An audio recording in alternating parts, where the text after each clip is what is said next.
It's also like I'm trying to sit with good posture. But, because, you know, good posture. Alright, so demonstrating the hag's power. So what you want to do as the hag is you want to find places you think survivors are going to go, run, and move. Because you want to be able to trigger your traps while in chases and while in, you know, just things are happening.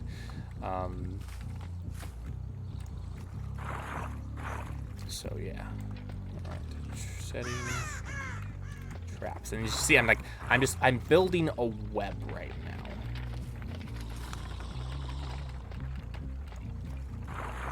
This is perfect. Did my haunted ground totem, and here we go.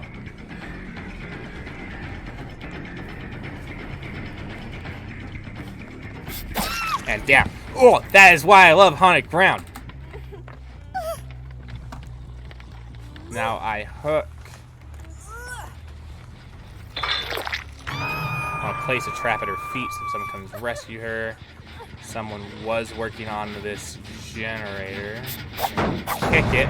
When I kick it, that's just general terms kick, it starts regressing.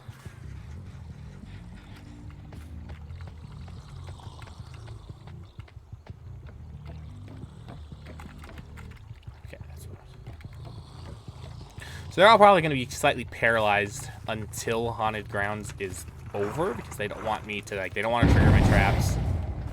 So they got the rescue without triggering my trap. That means they were crouching because they don't want to trigger my traps and have me hop right on their faces.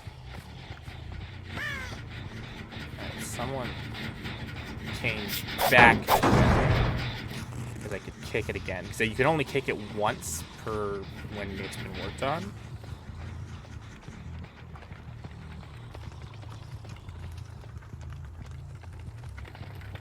So I don't want to get too far away from my traps. One thing you kind of accept as a hag player. I just heard the thing.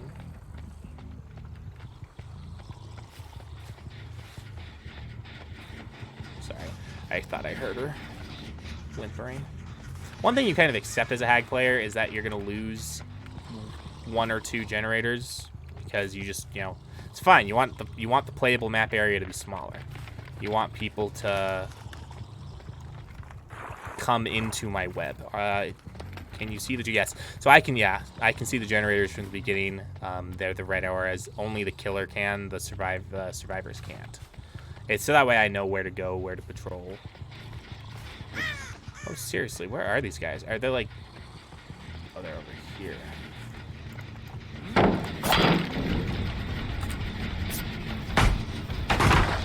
It's fine. Chase them off.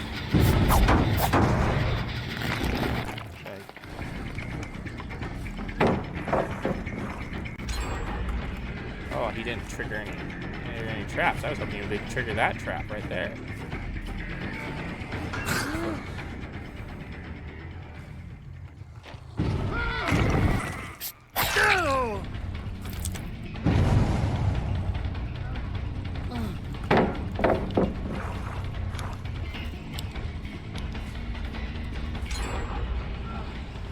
So yeah, like lost 2 generators, that's fine. I didn't take that. Normally I don't commit this heavily to chases, but since he's just running around in my zone of traps. See, and now... See, I'm teleporting.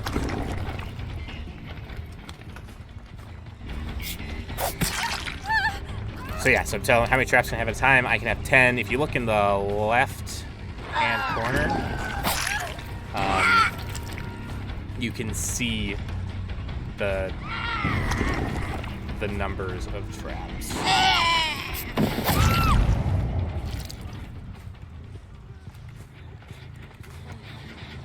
I heard the ash over here. Yeah, so I can have 10. If you look, you can see how many traps I have left to place. I'm gonna come pick the thing up and put her on a hook. You can see how many traps I have left to place. Where did she go?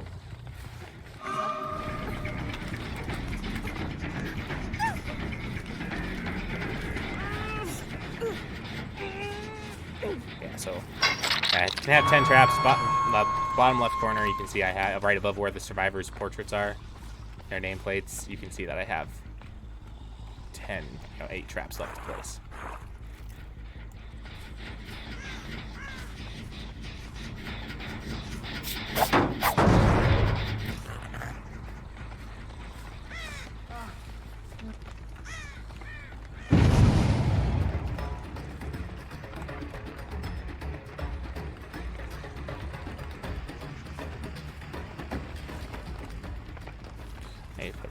At this point, I just need to focus on getting some traps set up. I don't need to be chasing survivors. I don't have enough traps.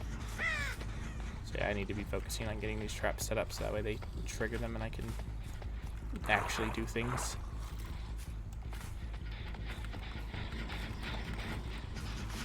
I don't want to tunnel her too hard because I want the other survivors to not being good.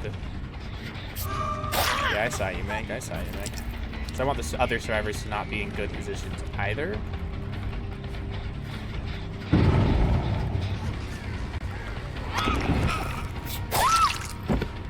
It's not one. Oh, except she's the. Yeah. See, and look around for information. They're not working on any generators at this time, which is fine. Good. Because now, yeah, at this point, they're in my web. All the generators, except for that one over there, are super close. So they have to, they have to be careful about where they go. They don't want to be triggering too many traps. Because I can be anywhere in the blink of an eye. It's great. It's so much fun.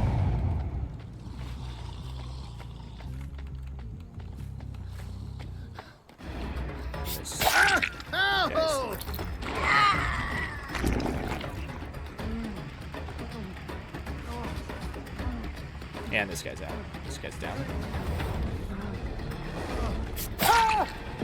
They didn't think I'd see you there, right? Hey!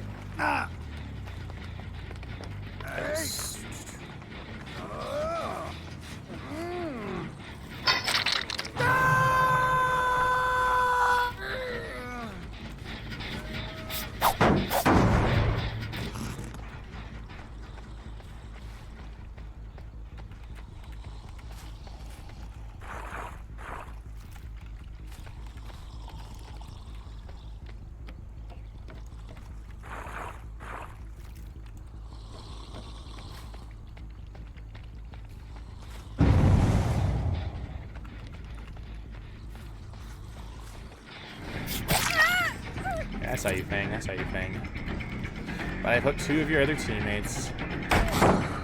I even saw that coming. I was like, she's going to trigger that trap. And she's going to trigger this trap. And she is down and out.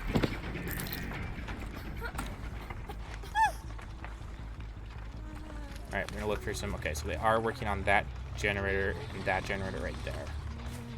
It's fine, I can go scare them off real quick.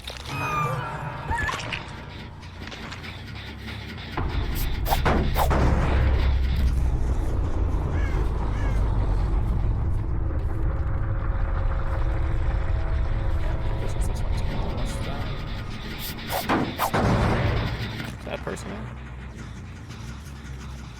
We're gonna walk around here and find you. Okay, I'm gonna leave him because he just got off the hook, and I don't want to risk the decisive strike perk triggering. Yeah, and you can tell by the fact that he's just sitting there waiting for me to pick him up that he's waiting for me to come trigger his decisive strike, which isn't what I want to do. Decisive strike is if you pick someone that was just hooked up off the ground, they were just hooked in the last 60 seconds. If you pick them up again, they can stun you and get out of your grasp. I don't want to risk. I don't want to worry about the stun at this moment. I knew there was probably someone else over there. Oh wow, there's a lot of work done this one. Oh wow, there's a lot of work. Get sprint burst. Chase her too much. They're probably going to focus on these 2 generators over here.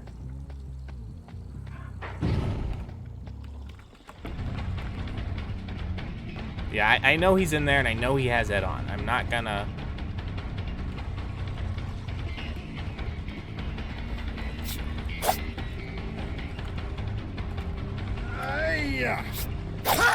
Yeah, I know he's in there. I know he has it on. I'm not an idiot. I saw that. Head on is when he's in a locker. He can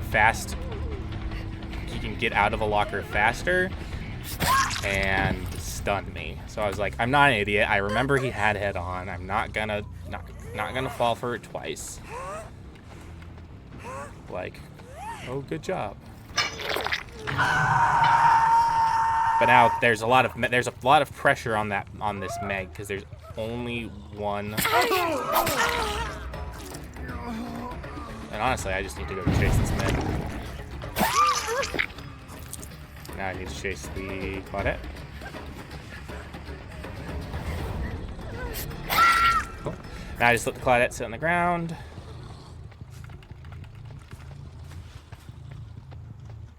Pick up the Meg. Yeah, and that's the glory of the hack.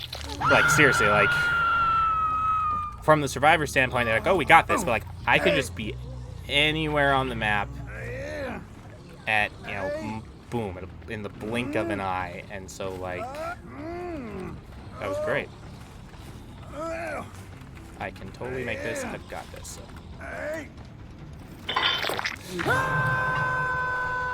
And I just got to come back and find the Claudette. Who hopefully hasn't crawled too far away from where I left her.